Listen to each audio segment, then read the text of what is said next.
Hello guys, this is Richard Rich TV and welcome back to my channel. But before I start the devotional guys, I'd like to shout out the Palang Pursuer channel na napunta rito at nag-join sa devotional. Shout out and God bless to SSC TV of Korea, Leo Bacoteko, Bon Anthony Balmoria, Jocelyn Studio, Ping Bertolpo, Retro Vlog, Nanay Amacolda, Michael Aburita, Yans TV, Connie Vlog, Foreman's Work, Heart Ponsalan, Mami Rose Crop, Friends Shendog, Vin Lawrence Jonko. Ang shoutout na rin sa mga di nakisabay na manood sa devotional but still napunta pa rin dito para manood at makinig sa devotional. Shoutout na rin sa mga estudyante ko na bagong pasok dito, no? Since the start of the class, they are really coming here. God bless us all, guys.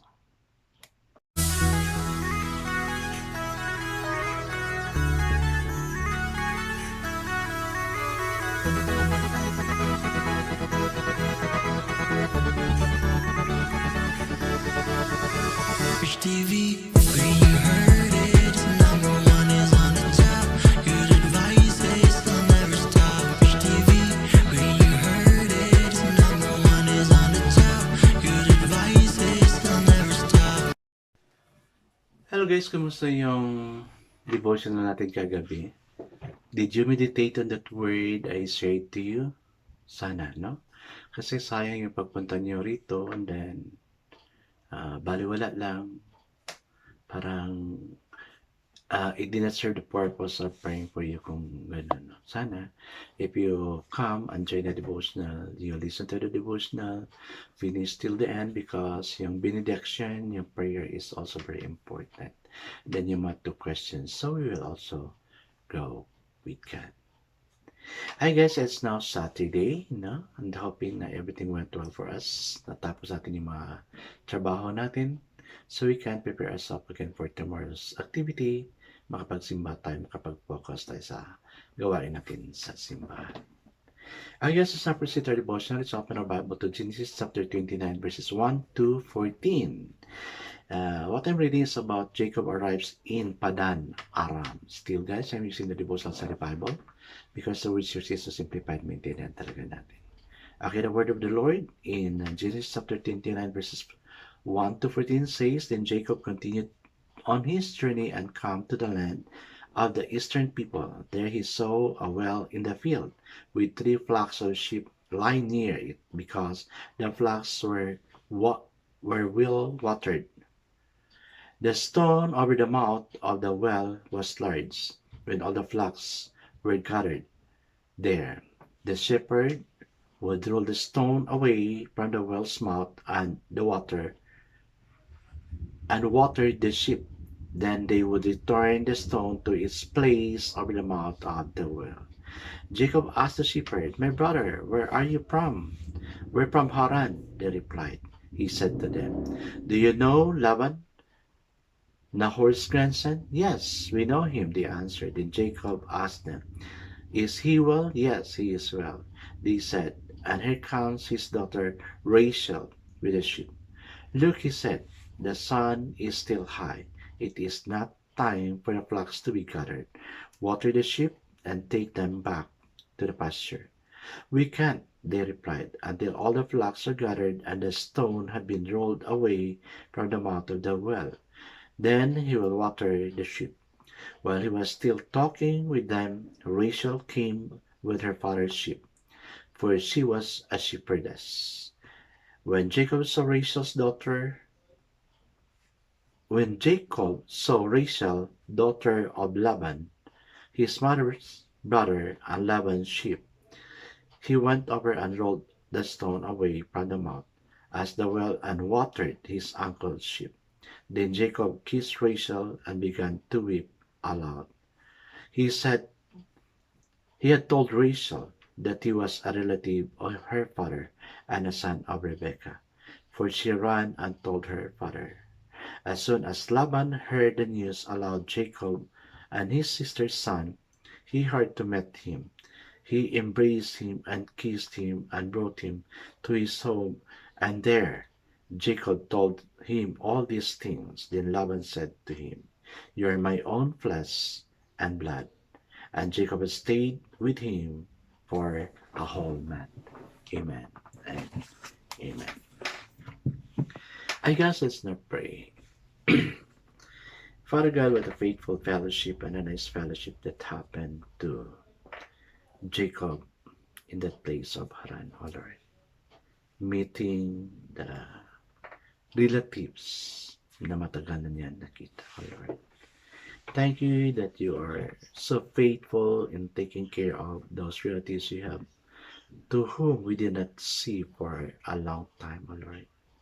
Thank you for keeping them safe and with us so we could have fellowship again and met each other again, O Lord. The way and what happened to Jacob and his relative. Bless us, O Lord God, as we move on. Bless right here in this place, O Lord God. In Jesus' name we pray. Amen and amen. The focus verse for this evening, guys, is found in Genesis chapter 29, verse 1 and 2. And it says, Then Jacob continued on his journey and came to the land of the eastern peoples. There he saw a well in the field. The stone over the mouth of the well was very large. So the title of our devotion for this evening, guys, is Our Faithful God. From Bethel, Jacob traveled about 500 miles to Padan Aram, an area his grandparents left more than a century earlier. His mother had specifically instructed him to go to her brother Laban. So binasa natin sa Genesis chapter 27, verse 43. Isaac told him to take a wife there from the daughter of Laban. O, naalala niyo na?